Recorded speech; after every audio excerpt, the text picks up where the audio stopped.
Hello भाई, नमस्कार, स्वागत है आप सभी लोगों को मेरा YouTube चैनल आत्मा की दुनिया में। तो चलिए वीडियो स्टार्ट करते हैं। नमस्ते दोस्तों, मैं हूं अमित। आज मैं आपको एक ऐसी खौफनाक और रूह कंपा देने वाली घटना सुनाने जा रहा हूं जिसे सुनकर आपकी रातों की नींद उड़ सकती है। ये कहानी है राजस्थान के एक सुनसान और वीरान इलाके में बसी भैरवगढ़ हवेली की। कहा जाता है कि इस हवेली की चौखट जो भी पार करता है वो वापस तो आता है, लेकिन इंसान रहकर नहीं आता। तो चलिए शुरू करते हैं ये डरावनी दास्तान। ये कहानी है 3 करीबी दोस्तों की, आर्यन, समीर और रिया। तीनों शहर के मशहूर पैरानॉर्मल इन्वेस्टिगेटर्स थे, यानी ऐसे लोग जो भूत प्रेत और अलौकिक शक्तियों की जांच करने के लिए वीडियो बनाते थे। इंटरनेट पर उन्हें एक पुराना और धुंधला लेख मिला जिसमें भैरवगढ़ हवेली का जिक्र था। इस हवेली को करीब 100 साल पहले ठाकुर विक्रम सिंह ने बनवाया था। इतिहास गवाह है कि ठाकुर साहब को काले जादू और तांत्रिक क्रियाओं में गहरी दिलचस्पी थी। एक अमावस की रात हवेली के अंदर से भयानक चीखों और रोने की आवाजें आईं और अगली सुबह हवेली का हर एक इंसान हमेशा के लिए गायब हो गया। वहां बस खून से सने दीवारें, टूटे हुए फर्नीचर और एक अजीब सी सड़ी हुई बदबू रह गई थी। तब से लेकर आज तक उस हवेली में कोई नहीं ठहरा। स्थानीय गांव वाले कहते हैं कि अमावस की रात को हवेली की खिड़कियों से पीली रोशनी आती है और हवाओं में किसी के रोने की सिसकियां साफ सुनाई देती हैं। आर्यन ने अपने दोस्तों से उत्साह में कहा, यार, ये तो हमारे चैनल के लिए गोल्ड माइन है। अगर हम वहां की लाइव वीडियो बना लें तो हमारा चैनल रातों रात वायरल हो जाएगा। समीर थोड़ा डरा हुआ था और उसने मना करने की कोशिश भी की, लेकिन रिया ने उसे चुनौती दे दी। और इस तरह अमावस की उस काली और बिना चांदनी वाली रात तीनों दोस्त अपनी जीप लेकर उस सुनसान रास्ते पर निकल पड़े जिसे स्थानीय लोग मौत का रास्ता कहते थे। रात के ठीक 11:45 बजे वे उस विशालकाय लोहे के जंग लगे गेट के सामने खड़े थे। ऐसा लग रहा था जैसे दशकों से किसी ने उस गेट को छुआ भी न हो। चारों तरफ गहरा सन्नाटा था, बस दूर कहीं सूखे पत्तों के सरसराने की आवाज आ रही थी। जैसे ही आर्यन ने उस भारी लोहे के गेट को धक्का दिया, एक भयानक और लंबी आवाज गूंजी, क्रीक। ऐसा लगा जैसे कोई दर्द से चीख रहा हो। हैरानी की बात यह थी कि गेट बिना किसी के खींचे अपने आप अंदर की तरफ खुल गया। अंदर का नजारा किसी भी इंसान के रोंगटे खड़े करने वाला था। एक बड़ा सा वीरान आंगन, टूटे हुए पत्थर के थंबे और चारों तरफ घना निगल लेने वाला अंधेरा। अचानक हवा का रुख बदला और हवा इतनी ठंडी पड़ गई कि रिया के होंठ कांपने लगे। ऐसा लग रहा था जैसे कोई अदृश्य शक्ति उन्हें घूर रही हो। समीर ने अपना कैमरा ऑन किया और घबराते हुए बोला, गाइड्स, मुझे यहाँ बिल्कुल अच्छा नहीं लग रहा। माहौल बहुत भारी है, चलो वापस चलते हैं।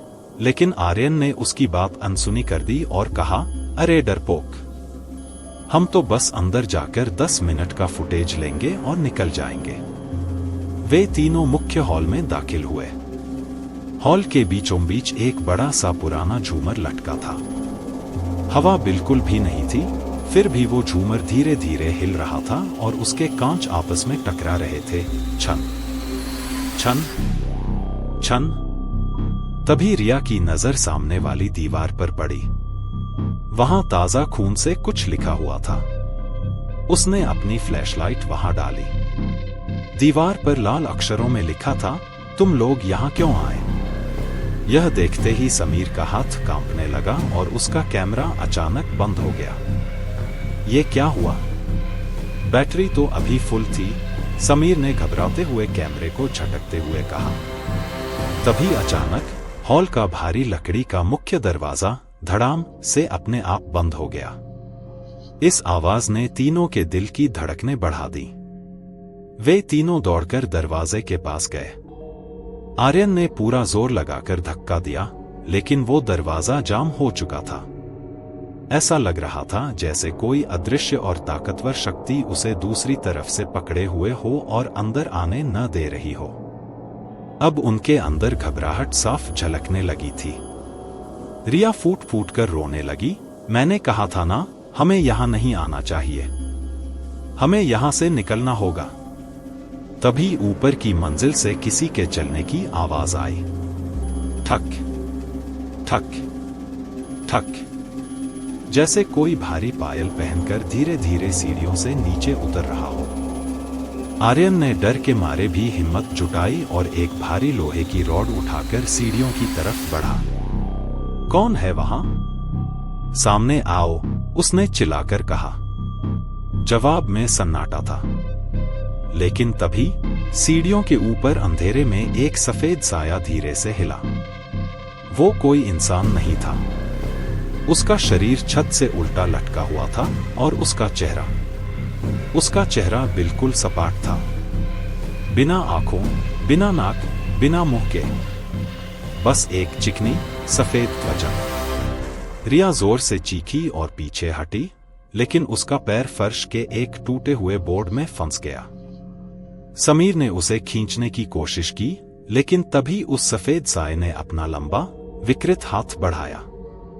हवा में एक भयानक ठंडक फैल गई, इतनी ठंडक की सांस लेने पर भी गला जमने लगा। अचानक हवेली की सभी पुरानी मोमबत्तियां अपने आप जल उठीं, और उन डरावनी रोशनियों में तीनों ने देखा कि हॉल के चारों कोनों में वही लोग खड़े हैं जो 100 साल पहले यहां गायब हुए थे।